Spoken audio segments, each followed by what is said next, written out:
अस्सलाम वालेकुम students. I hope you all are fine and doing well. उम्मीद है कि आप लोगों ने पहले दो चैप्टर्स की हम रिवीजन कर चुके हैं, उसके जो टेस्ट हैं वो अपलोड कर दिए होंगे सॉल्व करके। तो आज हम स्टार्ट करते हैं फ्रॉम द यूनिट नंबर 3, जो कि आप लोगों के पास है there will come soft trains.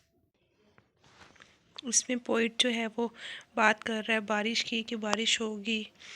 और इसमें आप लोगों ने क्या किया था बेटा, इसमें सबसे पहले हमने इसकी की थी ट्रांसलेशन। इसमें हमने बारिश के बारे में बात हो रही थी, और ये जो पोइम है आप लोगों के पास ये फ्यूचर टेंस में जो है वो लिखी गई है, जिसमें वो बता रहा है कि इन द फ्यूचर आपके पास हमारी जो है वो बारिश होने वाली है। उसके बाद उसने बारिश को जो है वो कंपेयर किया है पीस से, ठीक है। उसके बाद उसने बताया है कि आप लोगों के पास जो है कि ट्रीज़ हैं, उसके बाद बर्ड्स हैं, इन सब के बारे में बात की गई है, ठीक है। और इसमें हमने क्या किया था बेटा नेक्स्ट हमारे पास थे ये की टू लर्न थे, इसमें सिमिली था, पर्सोनिफिकेशन थी, मेटाफर था। इनको हम आगे भी मज़ीद देखेंगे और इनको हम ऑलरेडी पढ़ चुके हैं। नेक्स्ट देख लेते हैं ग्लोसरी है। इसमें आप लोगों के पास वर्ड्स मीनिंग थे, शिमरिंग था, इसका हमने उर्दू मीनिंग किया था जी चमकना, इंग्लिश मीनिंग था शाइनिंग। तो आप लोगों ने इनके उर्दू प्लस इंग्लिश मीनिंग्स जो हैं ये आप लोग कर चुके हैं। उसके बाद देखें आप लोगों के पास आ जाते हैं क्वेश्चन आंसर। तो क्वेश्चन आंसर्स भी आप लोगों की बुक्स के ऊपर जो है वो ऑलरेडी सॉल्व्ड हैं, इनको आप लोग लिख चुके हैं, तो इसको अच्छी तरह दोबारा से रिवाइज कर लें। नेक्स्ट देख लेते हैं।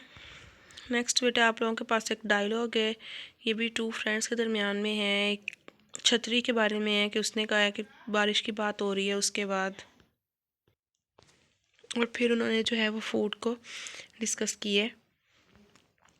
नेक्स्ट देखें अब यहाँ पर वोकेबलरी है, लिटरेरी डिवाइसेस या फिर फिगर ऑफ स्पीच थे। तो उसमें आप लोगों के पास ये साइड पे आपको फिगर बनी हुई नज़र आ रही है कि इसमें कौन कौन सी चीज़ें आती हैं। सिमिली है, मेटाफर है, पर्सोनिफिकेशन है, ओनोमेटोपिया है, एलिट्रेशन है, हाइपरबोले है, ठीक है। तो इसमें हमने डेफिनेशंस जो हैं इसकी हम ऑलरेडी कर चुके हैं। थोड़ा सा देख लेते हैं कि सिमिली में क्या होता है कि हम दो डिफरेंट थिंग्स को बाय यूजिंग लाइक और एज जो है हम कंपेयर करते हैं। जिस तरह से lady is as cunning as a fox, you are as beautiful as your mom. तो हम डिफरेंट थिंग्स को जो है वो कंपेयर कर रहे हैं बाय यूजिंग एज। नेक्स्ट है मेटाफर। तो मेटाफर किस लिए यूज़ होता है, उसने कहा है is use to make an indirect comparison between two things that are not related to each other but share a few common characteristics. मतलब दो इनडायरेक्ट चीज़ों के दरमियान में कंपैरिजन होता है जो कि बिल्कुल रिलेट नहीं कर रही होती हैं एक दूसरे से, लेकिन उनमें कुछ जो हैं करेक्टरिस्टिक्स वो सेम होती हैं। जिस तरह से she is the Apple of her parents I, the mountain is a white blanket, ठीक है। तो इसमें आप लोगों को नज़र आ रहा है कि जो पहाड़ है वो बिल्कुल वाइट ही होते हैं, उनकी ये करेक्टरिस्टिक तो सेम है लेकिन वो डिफरेंट थिंग है, उसको जस्ट कंपैरिजन उसका किया गया है। नेक्स्ट देखें बेटा पर्सोनिफिकेशन है। पर्सोनिफिकेशन उसने कहा है जी gives human qualities to an abstract idea, object और एनिमल। तो हम किसी भी चीज़ को या फिर किसी जानवर को हम क्या करते हैं, उसको इंसानी खसूसियात जो हैं वो दे देते हैं उसमें। जिस तरह से sun is resting in the sky, तो रेस्ट जो है वो तो ह्यूमन करते हैं, तो उसमें जो है हमने जस्ट उसको जो क्वालिटीज़ थी वो हमने उसको दे दी हैं सन को कि वो रेस्ट कर रहा है। Ocean was furious. इसी तरह से एलिट्रेशन है, it refers to the repetition of similar initial letters, sounds और group of sounds in a sentence. तो इसमें जो है ना साउंड्स ले लें हम या फिर इनिशियल लेटर्स वो सेम होते हैं। इस तरह से she shares shells with her sister. Next है he hold his hands on his head. तो देखें इसमें आप लोगों के पास सबसे पहले तो इनिशियल लेटर्स जो हैं वो ऑलमोस्ट ज़्यादातर वर्ड्स के सेम हैं। उसके बाद इनकी जो साउंड्स हैं वो भी सेम है। नेक्स्ट है हाइपरबोले। हाइपरबोले किस लिए यूज़ होता है, is mainly use for deliberate exaggeration in order to make a point. तो हमने जस्ट पॉइंट बनाने के लिए जो है ना उसको किसी भी चीज़ को फोकस करने के लिए हम यूज़ करते हैं। जिस तरह से she is skinny as a toothpick, I am waiting till death. Next है onomatopoeia. Onomatopoeia is use to indicate a thing और एन एक्शन बाय इमिटेटिंग और डिस्क्राइबिंग द साउंड। हम उसकी साउंड जो है उसको डिस्क्राइब करते हुए जो है हम किसी भी चीज़ को इंडिकेट करते हैं। Water splashes on to the in to the pond, she snaps and snorts loudly, ठीक है बेटा। उसके बाद है आप लोगों के पास इसी से रिलेटेड जो है ये एक एक्सरसाइज है। इसमें से हमने क्वेश्चंस को, सेंटेंसेस को देखते हुए बताना है कि ये कौन सा इसमें लिटरेरी डिवाइस जो है वो यूज़ हुआ है। इसी तरह से आप लोगों के पास यहाँ पर देखें तो ये फाइंड एंड लर्न है, इसमें भी हमने उसके वर्ड्स मीनिंग जो है ये किए हुए हैं, इनको आपने रिवाइज़ कर लेना है। इसको हमने सॉल्व किया हुआ है ऑलरेडी, इसको रिवाइज़ करेंगे आप लोग। नेक्स्ट आ जाती है ग्रामर का है, उसमें आर्टिकल की बात हुई है। तो आर्टिकल क्या होता है, यहाँ पर डिफाइन लिखी हुई है कि एक ऐसा वर्ड होता है जो नाउन से पहले आता है। और कॉमनली जो है हमारे पास 3 आर्टिकल्स हैं, आ जाता है, एन आता है और द आता है। ठीक है, अब यहाँ पर देखें उसने क्या है कि जनरल रूल्स उसके पढ़ लेते हैं कि आर्टिकल को सबसे पहले आपने क्या करना है, नाउन से पहले लिखना है।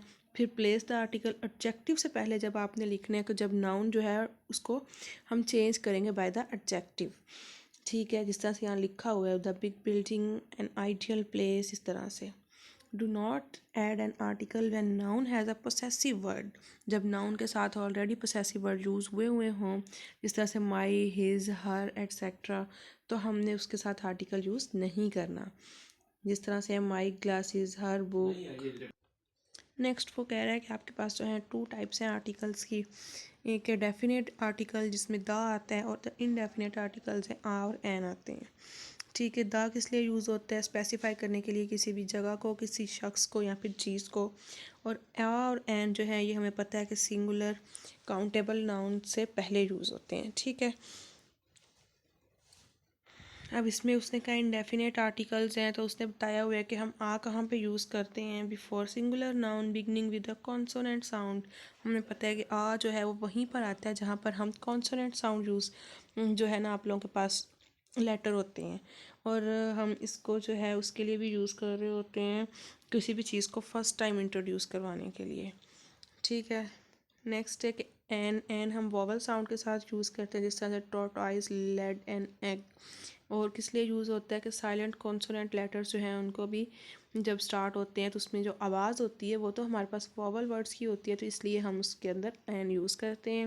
इस तरह से द है, उसने कहा सिंगुलर कॉमन नाउन को रिप्रेजेंट करता है।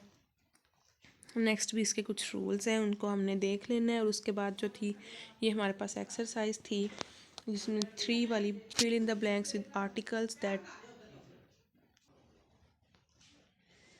इसको जो है आप लोगों ने रिवाइज करना है। नेक्स्ट है सिंगुलर नाउन्स, जो कि बिल्कुल हमें प्लूरल की शेप में नज़र आते हैं।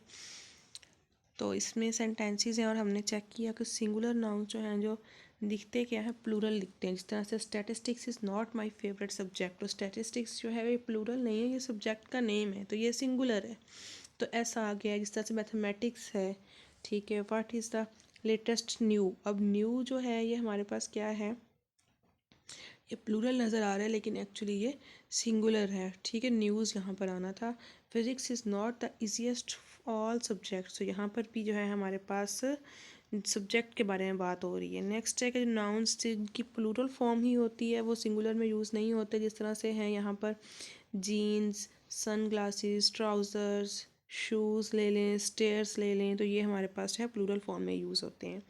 अब उसने कहा नाउन्स गिवन, इनके सेंटेंसेस बनाने हैं, तो सेंटेंसेस आप लोग ऑलरेडी बना चुके हैं। ठीक है, नेक्स्ट है आप लोगों के पास सब्जेक्ट वर्ब एडवर्ब पैटर्न, तो हमने लास्ट टाइम क्या पढ़ा था, सब्जेक्ट वर्ब और आपके पास एडजेक्टिव पैटर्न था। अब यहाँ पर जो है हमने एडवर्ब पैटर्न पढ़ना है, उसमें हमारे पास जो है सब्जेक्ट भी वही रहेगा, वर्ब जो है और एंड पे आपके पास एडवर्ब आ जाएगा। ठीक है, एडवर्ब की डिफाइन साइड पे लिखी हुई है कि ये एक वर्ड होता है जो कि मॉडिफाई करता है क्वालिटीज़, एडजेक्टिव को, वर्ब को या फिर किसी भी दूसरे एडवर्ब को। ठीक है, यहाँ पर देखें the boy is running quickly, he runs fast, girl is sleeping deeply, तो इस तरह से आप लोगों के पास सेंटेंसेस हैं। नेक्स्ट है SVN pattern which is the subject verb and noun. अब यहाँ पर आप लोगों के पास एंड पे नाउन आ जाएगा, my mother is a scientist, Riza is a software engineer, तो इस तरह से इसकी एग्जाम्पल्स हैं। नेक्स्ट देखें 7th एक्सरसाइज है, उसमें उसने वो कह रहा है कि ब्लैंक्स फिल करनी है एडवर्ब को यूज़ करते हुए, तो ये भी ऑलरेडी जो है आप लोग कर चुके हैं। अब क्वेश्चन नंबर 8 है कि SVN पैटर्न के सिंपल सेंटेंसेस लिखने हैं आप लोगों ने, तो ये भी हमने लिखे हुए हैं। नेक्स्ट देखें, अब हमने लास्ट टाइम जो पिछले चैप्टर में पढ़ा था वो था हमारे पास पास्ट टेंस। अब हम बात करेंगे सिंपल फ्यूचर टेंस की। तो फ्यूचर टेंस में जो हेल्पिंग वर्ब हमारे पास यूज़ होता है वो विल या फिर शैल यूज़ होता है, ठीक है। और इसके अंदर हमारे पास base form of the verb use होती है। बाकी चीज़ वही है, सब्जेक्ट पहले आ जाएगा, फिर हेल्पिंग वर्ब है, plus base form of the verb and plus object है। और आप लोगों को पता है कि फ्यूचर टेंस जो है उसमें हम जो भी सेंटेंसेस लिखते हैं वो फ्यूचर के बारे में लिख रहे होते हैं, मतलब वो काम जो अभी हुआ नहीं है वो भी होना है, उसके बारे में बात हो रही होती है। और इसमें हम एफर्मेटिव में ये वाला से उसका स्ट्रक्चर आ जाएगा। नेगेटिव में क्या होगा, जस्ट विल या शैल के साथ आपके पास नॉट आ जाएगा। और जो इंटरोगेटिव सेंटेंसेस होंगे उसमें विल या शैल जो है वो आपके पास फर्स्ट में आ जाएगा, plus subject plus base form of the verb plus object, और एंड पे आपके पास आता है क्वेश्चन मार्क। जिस तरह से है फर्स्ट सेंटेंस देखते हैं, Mohsin will drive a car. उसका नेगेटिव बनेगा Mohsin will not drive a car. और उसका इंटरोगेटिव जो है वो आप लोगों के पास क्या बन जाएगा जी, will Mohsin drive a car, ठीक है। नेक्स्ट देखें, अब सिंपल फ्यूचर टेंस के 5 जुमले आप लोगों ने बनाने हैं। उसके बाद है पंक्चुएशन आ जाती है। पंक्चुएशन आप लोगों को अच्छी तरह आती है कि हमने फर्स्ट वर्ड जो है वो कैपिटल करना होता है, एंड पे जो है हमने फुल स्टॉप यूज़ करना होता है। और यहाँ पर देखें हुर्रा लिखा हुआ है तो हमने एक्सक्लेमेशन मार्क भी लगाना है। और यहाँ पर जो क्वेश्चन में आ रहा है वेयर हैव यू बीन, तो क्वेश्चन मार्क लग जाएगा एंड पे, इसी तरह से। नेक्स्ट है बेटा गाइडेड राइटिंग। तो गाइडेड राइटिंग में हमने देख लेते हैं क्या चीज़ है। वो कह रहे हैं कि हमारी ब्रेन स्टॉर्मिंग सबसे पहले होनी चाहिए। उसमें क्या है कि हमारे पास हर आइडिया जो है वो क्लियर होना चाहिए। उसके बाद हमने किसी भी पॉइंट को इग्नोर नहीं करना, न्यू टेक्निक्स यूज़ करनी है, ठीक है। और हमारा जो राइटिंग प्रोसेस उसको हमने न्यू बनाने की कोशिश करनी है, मज़ीद अच्छा बनाना है। अब मेन आइडिया आप लोगों के पास सबसे पहले किसी भी चीज़ का नहीं होगा तो हम काम कैसे कर सकते हैं। उसके बाद हमने स्पेसिफिक क्वेश्चन जो है उसके बारे में उसने कहा सोचें कि जो ऑथर जो है वो क्या मुझे समझाने की कोशिश कर रहे हैं टॉपिक के बारे में। नेक्स्ट आपने क्या करना है, डिफरेंट अब रूल्स थे वो हमने पढ़ चुके हैं ऑलरेडी।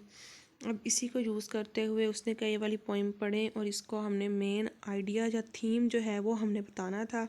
और जो हमने क्लूज़ हैं वो यहाँ पर माइंड मैप बना हुआ है, उसके अंदर मेन आइडिया लिखना है कि पोइम किसके बारे में, हमने यहाँ पर ऑलरेडी फिल किया हुआ है। उसके क्लूज़ जो हैं वो हमने फिल कर चुके हैं। नेक्स्ट देखें क्रिएटिव राइटिंग है। अब उसने कहा है कि नेचर इज़ अ ब्लेसिंग, एक पोइम है, उसका आपने जिस तरह से पिछले पेज पे माइंड मैप बना हुआ है उसको आपने बना के फिल करना है। और नंबर 2 पे वो कह रहा है नेचर इज़ अ ब्लेसिंग जो है इसके ऊपर हमने पैराग्राफ लिखना है माइंड मैप को यूज़ करते हुए। तो ये जो है हम ऑलरेडी कर चुके हैं। इसी पर आपका चैप्टर एंड हो गया है। नेक्स्ट सम अप है जिसमें आपके पास मेन डेफिनेशंस होती हैं, ये भी हम ऑलरेडी कर चुके हैं।